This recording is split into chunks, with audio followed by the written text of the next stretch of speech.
$1,000 a month. That's the number. No raise, no promotion, no climbing the ladder. We freeze it, 1,000 a month, and drop it into 250 years of American history to see what happens. In some eras, 1,000 a month made you rich. The same number that once bought an estate with servants on the best land in the county today barely covers rent. Same money, completely different life. And there's one decade where something impossible happens. Your money gets stronger, not weaker. The reason is dark. We'll get there. But we start at the very beginning. The year 1776. In 1776, the country is brand new, and so is the idea of an American dollar. Most people are farmers and craftsmen. There's barely a cash economy at all. People trade, barter, and grow what they need. So $1,000 a month? In today's money, that's the equivalent of nearly $40,000 a month. But back then, almost nobody handled that kind of hard currency in a year, let alone every month. You wouldn't just be rich. You'd be one of the wealthiest people in the 13 colonies. A loaf of bread runs a few cents. A pound of meat, about a dime. But here's the thing about money in 1776. It was scarce. And because it was scarce, it meant something. This is a world where survival and independence are the whole point. Every coin is earned, counted, respected. Hold on to that idea. Money that's hard to get and worth a fortune when you have it.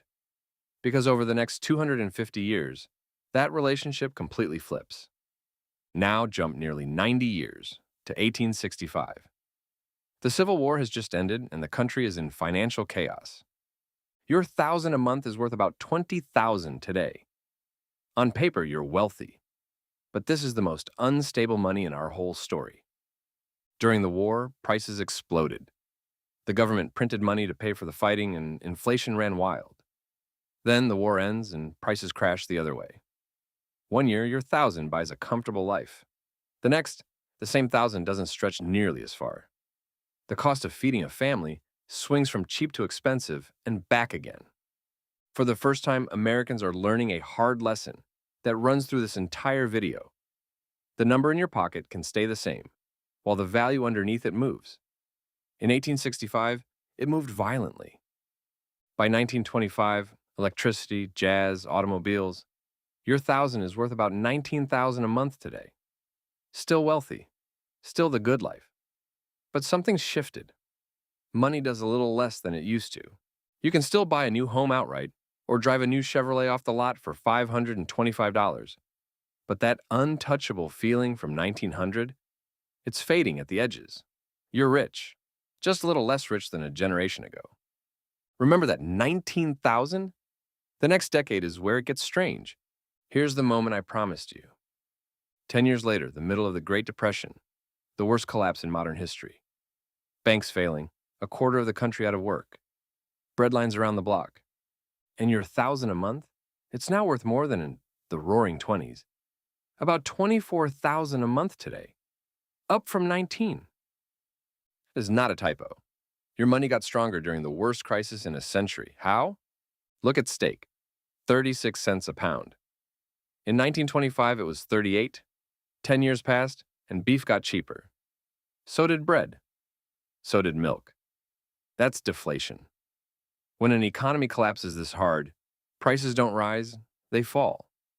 During the Depression, they dropped by roughly a quarter as businesses slashed everything to survive. So if you were one of the lucky few with a steady 1,000 a month, your money didn't lose power, it gained it. You were quietly, uncomfortably wealthy, while the country fell apart. Sit with how dark that is. The thing that destroyed millions made a fixed income worth more. That's the twist. And it's the last time in the story your 1,000 ever goes up. So the fall begins. But at first, it's a soft landing. 1950. The postcard version of America. Your 1,000 a month is worth about 14,000 today. And here's what makes this era hit different. It's the last decade that number buys the whole dream clean.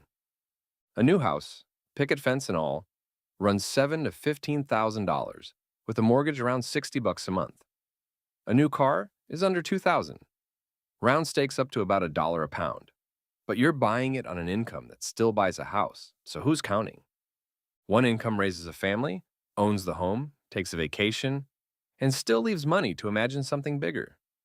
Was 1,000 a month more than the average family made? Absolutely. Well above the typical household.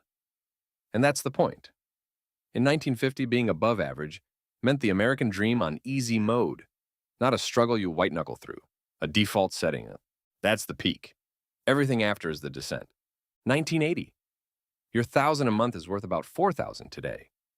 Still real middle-class money, but you can feel the ceiling lowering. A house runs 60, 70,000, a new car, 7 or 8. Round steaks pushing $3 a pound, more than 20 times 1900. You've got breathing room, but the dream takes planning now. It's not automatic, it's a project. The golden era isn't gone, but you can see the exit signs. The year 2000. That 1,000 a month? Worth about 1,900 today. Barely double its face value. In a small town, you scrape by. In a real city, it's tight. The median home is around 170,000. Rents climbing. Round steaks past $3 a pound. The gap between getting by and getting ahead is opening, and 1,000 a month lands on the wrong side of it. And then we arrive at right now, 2026. 1,000 a month is just 1,000 a month. No multiplier, no magic. This is the floor. And for a lot of you watching, this isn't a thought experiment.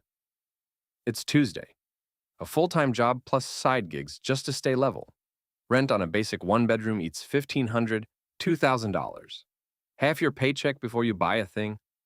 A starter home runs $350,000 to $450,000, with rates and down payments that make owning one feel like a rumor. And that same pound of round steak, 14 cents in 1900, is now pushing $10.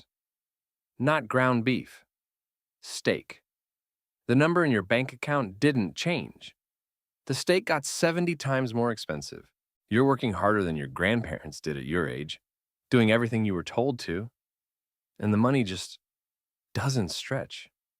That quiet, exhausting feeling, I'm doing everything right, and I'm still behind. You're not imagining it. The number stayed the same. The world got more expensive around it. So what happened across these 126 years?